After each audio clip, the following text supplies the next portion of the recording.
Première lettre de saint Paul apôtre aux Corinthiens, chapitre 12. Frères, au sujet des dons spirituels, je ne veux pas vous laisser dans l'ignorance.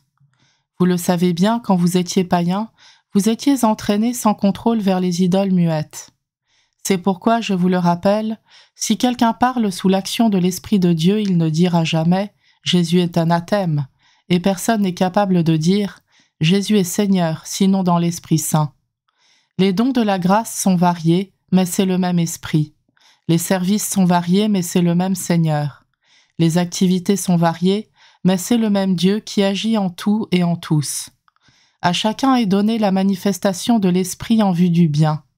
À celui-ci est donnée par l'Esprit une parole de sagesse, à un autre une parole de connaissance selon le même Esprit, un autre reçoit dans le même Esprit un don de foi, un autre encore dans l'unique Esprit des dons de guérison, à un autre est donné d'opérer des miracles, à un autre de prophétiser, à un autre de discerner les inspirations, à l'un de parler diverses langues mystérieuses, à l'autre de les interpréter.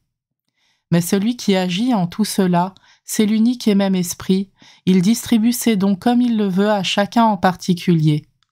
Prenons une comparaison. Le corps ne fait qu'un, il a pourtant plusieurs membres, et tous les membres malgré leur nombre ne forment qu'un seul corps. Il en est ainsi pour le Christ.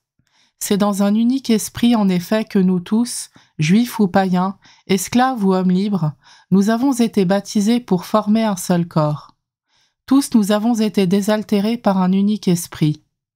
Le corps humain se compose non pas d'un seul mais de plusieurs membres.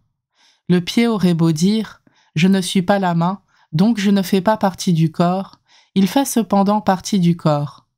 L'oreille aurait beau dire « Je ne suis pas l'œil, donc je ne fais pas partie du corps », elle fait cependant partie du corps. Si dans le corps il n'y avait que les yeux, comment pourrait-on entendre? S'il n'y avait que les oreilles, comment pourrait-on sentir les odeurs? Mais dans le corps, Dieu a disposé les différents membres comme il l'a voulu. S'il n'y avait en tout qu'un seul membre, comment cela ferait-il un corps? En fait, il y a plusieurs membres et un seul corps. L'œil ne peut pas dire à la main « Je n'ai pas besoin de toi ». La tête ne peut pas dire aux pieds « Je n'ai pas besoin de vous ». Bien plus, les parties du corps qui paraissent les plus délicates sont indispensables. Et celles qui passent pour moins honorables, ce sont elles que nous traitons avec plus d'honneur. Celles qui sont moins décentes, nous les traitons plus décemment.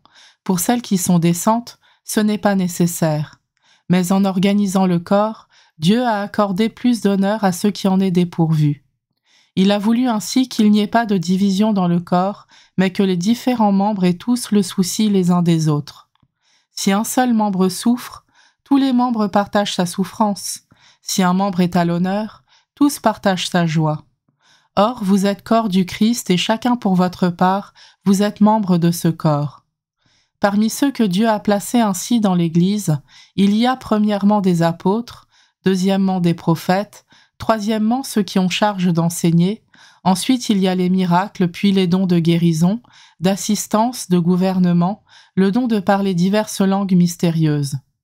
Tout le monde évidemment n'est pas apôtre, tout le monde n'est pas prophète, ni chargé d'enseigner, tout le monde n'a pas à faire des miracles, à guérir, à dire des paroles mystérieuses ou à les interpréter.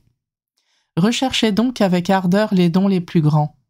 Et maintenant je vais vous indiquer le chemin par excellence.